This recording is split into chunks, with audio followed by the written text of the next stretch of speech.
Hello students, next topic in the bioform subject is measurement of bioavailability. There are two types of methods in case of measurement of bioavailability. First are pharmacokinetic methods, second is pharmacodynamic methods.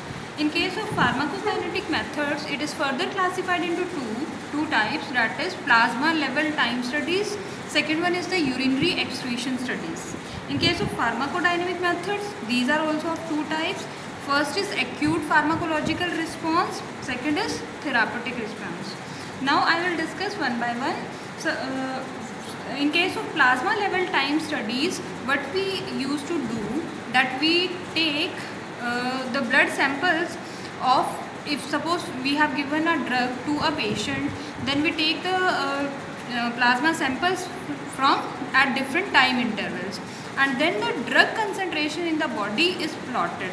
That is, plasma drug concentration is plotted with respect to time, and this graph depicts us, from this graph we predict the bioavailability. This is known as plasma level time studies, in which plasma drug concentration is plotted with respect to time after the drug has been given to a patient. In the second method, urinary excretion studies, what we used to do, we see the rate of excretion of drug, means how much the drug has been excreted in urine is taken with respect to time, and this is known as urinary excretion studies. That means in first method we take the blood samples, and in second method we collect the urine of the patient to which the drugs have been given. These are known as pharmacokinetic methods, and from the graph obtained we determine the bioavailability. I will explain these methods in detail as these are very important for biopharmaceutics. Second method includes pharmacodynamic methods, which is further classified into two, that is acute pharmacological response. Acute pharmacological response means suppose the ECG value, ECG graph, EEG graph are taken, or the pupil diameter, these measurements are taken with respect to time. Suppose a drug has been given and what changes are observed in ECG, EEG or pupil diameter, these things are noted in acute pharmacological response method. But this is inaccurate method, means inaccurate readings can be obtained in this method.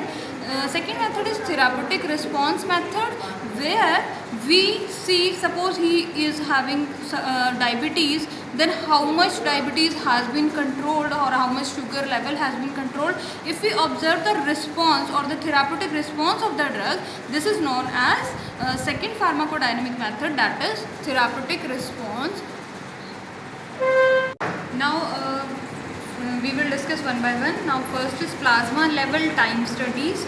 In case of plasma level time studies, we have to withdraw blood samples from the patient to which we have given the drug, and the blood samples should be taken up to 2 to 3 biological half-lives of a drug.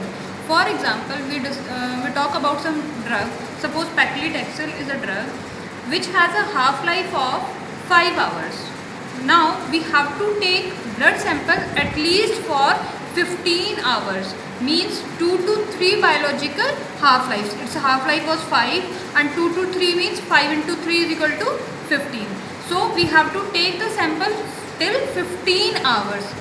It is a condition in case of bioavailability studies that we have to at least take samples up to 2 to 3 biological half-lives.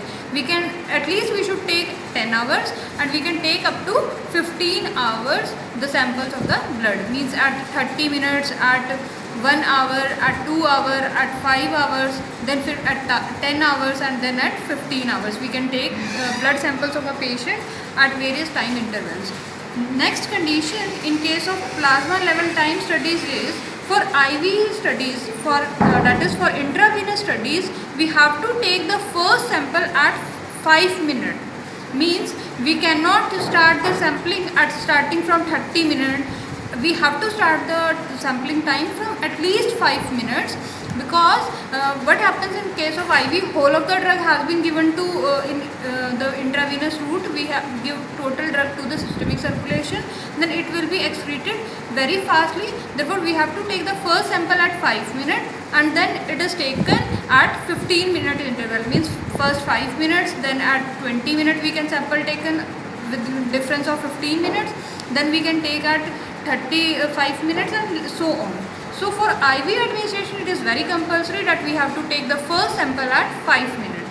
Now these three terms are very important for plasma level time studies, that is Cmax, Tmax and AUC. What is Cmax? In case of plasma level time studies, suppose we obtain a graph like this, then the highest point at which the concentration was highest, the concentration here depicts the Cmax, maximum concentration which has been reached in the systemic circulation, and the time point at which time interval it was reached is known as Tmax. Cmax is the highest concentration which was reached in the systemic circulation, and Tmax is the time at which this concentration was reached. This can be extrapolated from the graph. This is Cmax and this is Tmax. The third term is known as AUC. This is very new to you. Area under curve, means the area under this graph. Suppose we have obtained graph like this, then the area below this graph is known as area under curve. If we have obtained the graph like this, then the area under this curve is known as area under curve, and it depicts the systemic exposure of that drug. Means during when we have given the drug, then how much systemic exposure has been obtained by that drug is known as AUC, and this AUC is very important for bioavailability studies. Now I will explain you the formula how the bioavailability is calculated. I have already told you that bioavailability is of two types. One is absolute bioavailability and another one is relative bioavailability. What happens in absolute bioavailability, we have to determine the bioavailability of a drug in oral, suppose, and the second one is IV. The comparison in case of absolute viability is with respect to IV route, because what we get in IV route, we get 100% bioavailability. We assume that the bioavailability is 100% in case of IV. So if we relate it with the IV route, then it is known as absolute bioavailability. But in case of relative bioavailability, IV, one oral tablet can be compared with the other oral tablet, or one suspension can be compared with the other suspension, or some other routes. But in case of absolute viability, we have to take one route as IV. So the formula for absolute viability will be AUC of oral divided by dose of oral completely divided by AUC of IV divided by dose of IV, which then becomes AUC of oral divided by AUC of IV into the dose of IV divided by dose of oral. Similarly, in case of relative bioavailability, AUC of test with respect to standard. This standard can be anything. This can be via any route. It can be via oral route, or it can be via any topical route or any other route. But in case of absolute viability, it should be always IV route. And then this formula becomes for relative viability, that is AUC of the test divided by AUC of the standard into dose of standard divided by dose of test. Okay. Now in case of urinary excretion studies, similar things happen, but in case of urinary excretion studies, what we take as a sample, we don't take plasma, we take urine from the patient, and the rate of excretion of that drug is plotted with respect to time. And here also the samples are collected, and the as I have already told you that in case of blood samples we have to take the samples for 2 to 3 biological half-lives. But it is important to note that in case of urinary excretion studies we have to take the samples for 7 biological half-lives. It is important. In case of blood samples it is for 2 to 3 biological half-lives, but in case of urinary excretion studies it should be till 7 biological half-lives. And here also the factors are important, that is Tu max, dxut divided by dt max, which is rate of excretion which was at maximum point. The maximum point where rate of excretion of the drug was maximum is known as dxu divided by dt and maximum, and the time at which this concentration was maximum in the urine is known as tu max, which is also known as time for maximum excretion rate.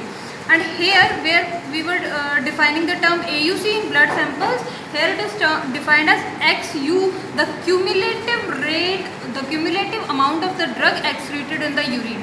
That means the area below this graph will define cumulative amount of drug excreted in the urine, also known as XU. Rest all remain same. Here only we collect the urine samples and it should be taken up to 7 biological half-lives.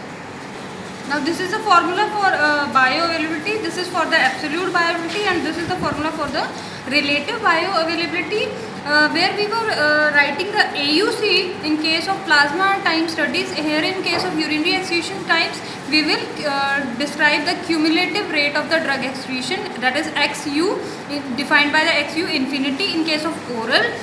Dose of IV divided by XU infinity of IV dose of oral. Means oral is compared with the IV in case of absolute bioavailability. In case of relative bioavailability, the test sample is compared with the standard.